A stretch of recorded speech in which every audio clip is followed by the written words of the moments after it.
Hello, everyone. Thank you for joining us at Contento Now TV studio. We have the privilege of hosting creators with unique work and getting a behind-the-scenes look at how they came into the spotlight. We're here in a series of conversations with Samuel Zohar Yanai. Hello, Samuel. Hello. And this time we're joined by Abaye Guben. Hello, Abaye. Hello. Okay, Samuel.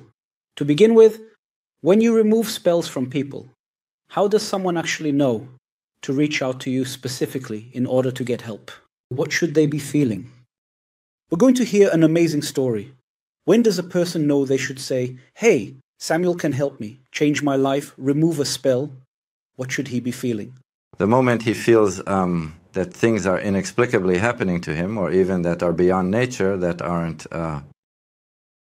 don't make sense in a rational way, and this applies to all aspects.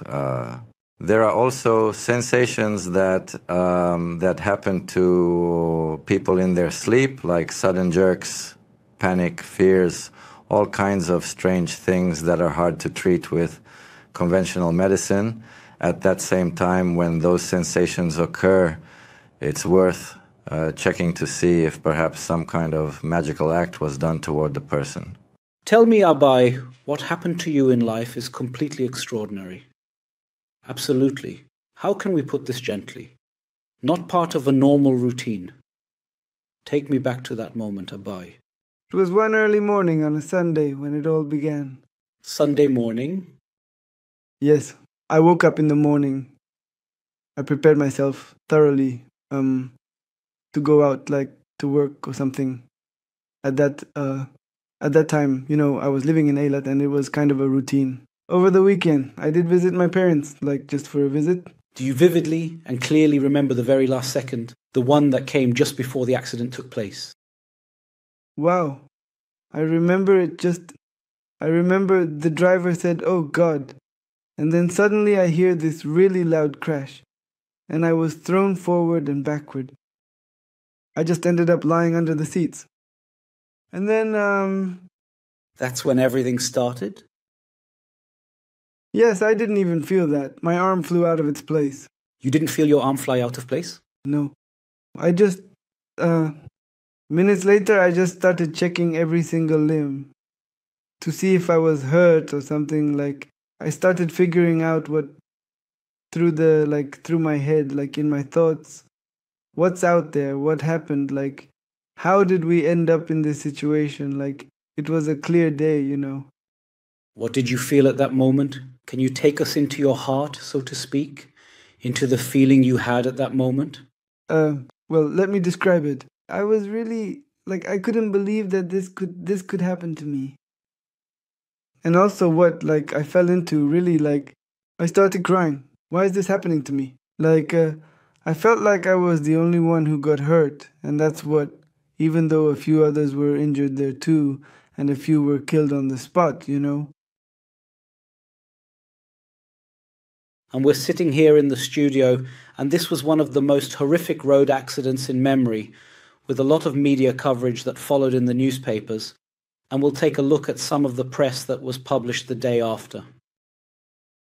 Do you remember, perhaps, when you suddenly realized that you had lost your arm, and it was a significant turning point in your life? Already when I started checking myself, carefully examining all my limbs, I just left the right hand without really checking it thoroughly at first, not paying much attention initially. Then later on, when I started examining everything meticulously again, step by step, I got back around eventually towards looking specifically at this particular right hand area once more. Looked for any signs there, but found nothing present. It feels like searching for sensations, like maybe expecting something. Only then, when I looked again carefully, I noticed that below the shoulder, there was nothing there. No hand, no arm, nothing at all. And that was when I realized, oh my gosh, that's it. I didn't have it anymore. Even if they somehow attached a hand, it would never be exactly the same. It would never really be that same hand, And the hand you have today, which at first glance looks like your own, is actually a prosthetic? Yes. Is it perhaps connected to your body in some way, or possibly... No, it's not connected to the body. You just put it on like a shirt and go. Starting from your elbow, your shoulder.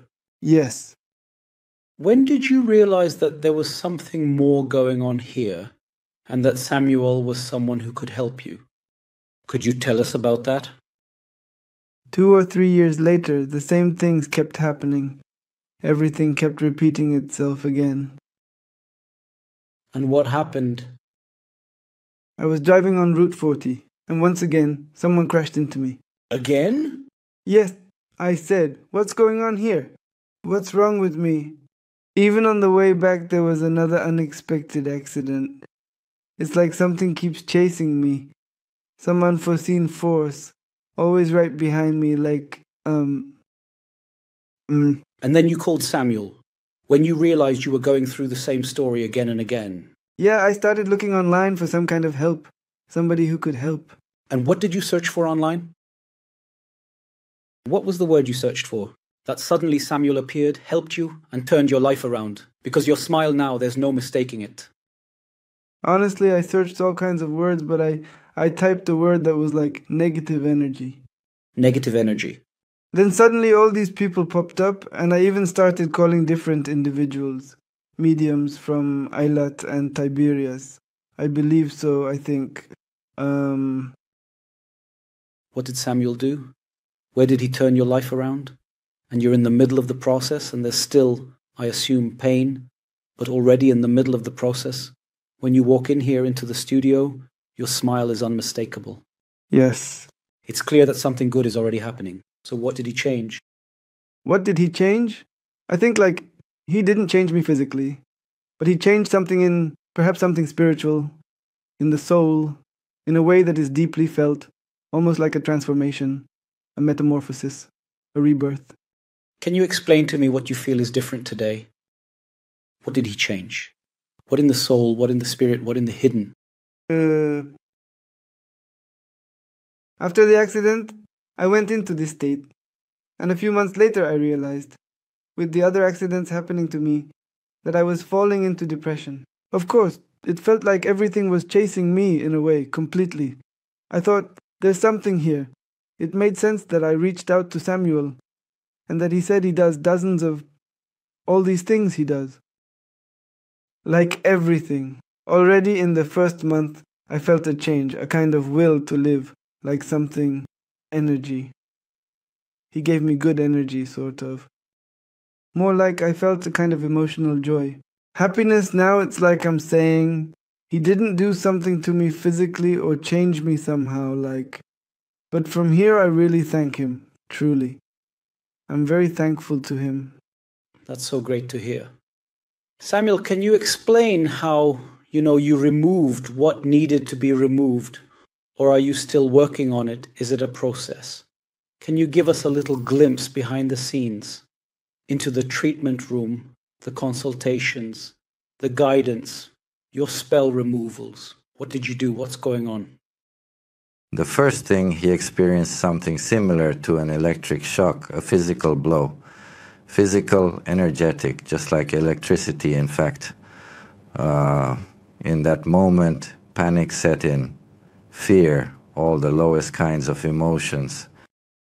Of course, when a person suddenly comes to the realization, wow, I'm disabled, then the psychology kicks in too, along with all the other elements. The first action is, first of all, to remove from him this negative energetic entry that simply compressed him into that point.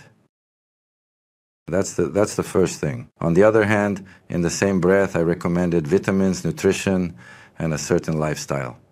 And this process that you build for each of your clients, your patients in particular, was there someone on the other side who cast something that caused harm? Or was it more like a particularly extreme coincidence that just tell us? Okay, let me explain. Okay. What I sensed in him was a negative, somewhat troubling energetic buildup, but not enough to call it a curse or something done with malice. From the time of the accident, the negative state he reached and kept reaching just continued to grow over time in his life. Because it's like your house is clean, and you clean it once a week. If you suddenly stop and only clean once a month, the dirt starts to pile up. Even if the house is closed, there's still dust. The same negative pattern intensified, and then he had another accident. You need to make some kind of cut, an energetic break, to stop this trend. Can you share how you apply this energetic break, what you do, how it happens? Do you need to be in the room? Is it done by email? Is it over the phone? Do you? How? I'm at home between 2 and 4 in the morning. I disconnect all the electricity, perform a magical energetic act. My entire consciousness is focused on him. I work with Hillel from the Kabbalah and the Zohar, with materials, the 4 Al elements, a combination of all that, and all my energy is directed solely at his karma. It's just me. Sometimes I even ask patients for permission to enter their dreams and treat them there, to be present. In their case, it happened. But we're talking about a human with a multi-physical origin. Any final words you'd like to share with Samuel? Nah. Just appreciation for what he did. Everything. He changed my life. From here, I'm just his model. From here, the sky's the limit. Wonderful to hear. Truly heartwarming. Thank you very much. Thank you very much, Samuel, Zohar, Yanai. If you feel exactly as was said, that there's some bad energy, something strange happening in your life, and you don't understand what's going on, just go in, click, ask, pick up the phone. There's nothing better than seeing with your own eyes. Thank you very much for joining us here at the Contento Now TV studio.